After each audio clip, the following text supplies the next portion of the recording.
پێغەمبەری خوا صلی الله عليه وسلم لصحيح مسلم هاتووە فەرموویەتی ومن بطأ به عمله لم يسرع به نسبه هەر کەسێ ئەگەر عملەکەی فریای نەکەوێ بەخوا نەسەبەکەی فریای ناکەوێ إن الله لا ينظر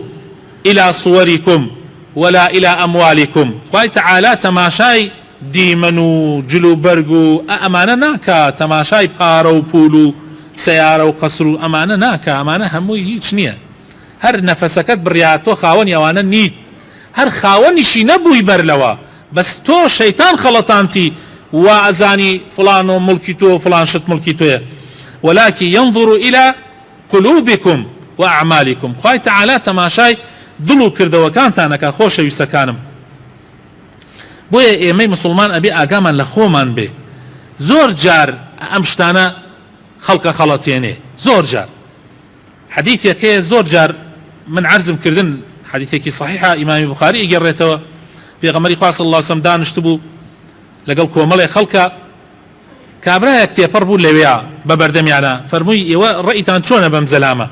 وتیان ئەم زەلامە وەوا مهمە ئەم زەلامە ئەگەر شەفاعەت بکا شەفاعەتی قبوڵەکرێ ئەگەر داوای ژن بکا پێ ئەدرێ ئەگەر وا بڕێ وەسفیان داوە پێغەمبەری خوا صلی الله عليه وسلم بێدەنگ بوو هەتا کابرایەکی تر تێپەڕی کرد لە فەقیری مسلمانان لە هەژارەکان فەرمووی ئەی ڕەئیتان بەرامبەر بە ئەم وتیان کابرایە وەک جولەیبیب بووە وتیان وەڵڵای ئەمە کابرا هاکەزاییە فەقیرێکە لە فەقیرەکان ئەگەر تکا بکا و شەفاعەت بکا کەس شەفاعەتی وەرناگرێ و داوای ژنیش بکا کەس پێی نادا و ئاوا و ئاوا پێغەمبەر صلی الله عليه وسلم فەرمووی دەی با بزانن